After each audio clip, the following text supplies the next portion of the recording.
જો તમે આ ચોમાસામાં પાણીના ઝરણા, મોટા ધોધ કે ડેમ કે ચેક ડેમ પાસે ફરવા જવાનું વિચારો છો તો એ પહેલાં આ સમાચાર જોઈ લો। મહારાષ્ટ્રમાં પુણેના લોનાવાલા વિસ્તારમાં ગુશી ડેમ પાસે એક મોટો અકસ્માત થયો છે। ડેમ પાસેના ધોધમાં 5 લોકો ડૂબી ગયા છે। મળતી માહિતી મુજબ તેમાં એક મહિલા અને 4 બાળકોનો સમાવેશ થાય છે। પોલીસ અને રેસ્ક્યુ ટીમે 2 મૃતદેહ બહાર કાઢ્યા છે।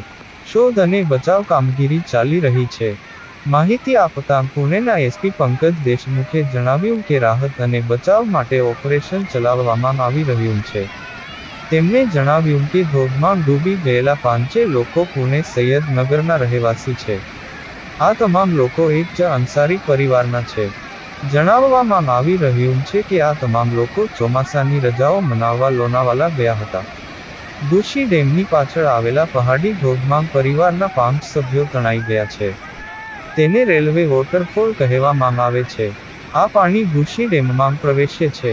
લોનાવાલા શહેર પોલીસની ટીમ અને શી દુર્ગ બચાવ ટીમ દ્વારા શોધખોળ ચાલુ છે। હાલ 40 વર્ષીય મહિલા શાહીના પરવીન નામની મહિલા અને 13 વર્ષની બાળકીના મૃતદેહ મળી આવ્યા છે, જ્યારે 3 બાળકો ગુમ છે।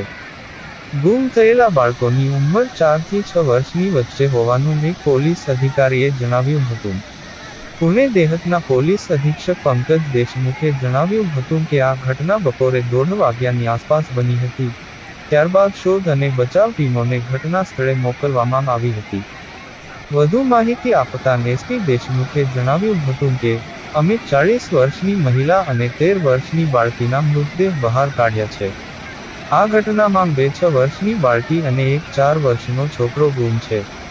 એવું લાગે છે કે તેઓ એક જ પરિવારના સભ્યો છે અને ગુશી ડેમથી લગભગ 2 કિલોમીટર દૂર આવેલા ધોધમાં લપસી ગયા હતા અને જળાશયમાં ડૂબી ગયા હતા।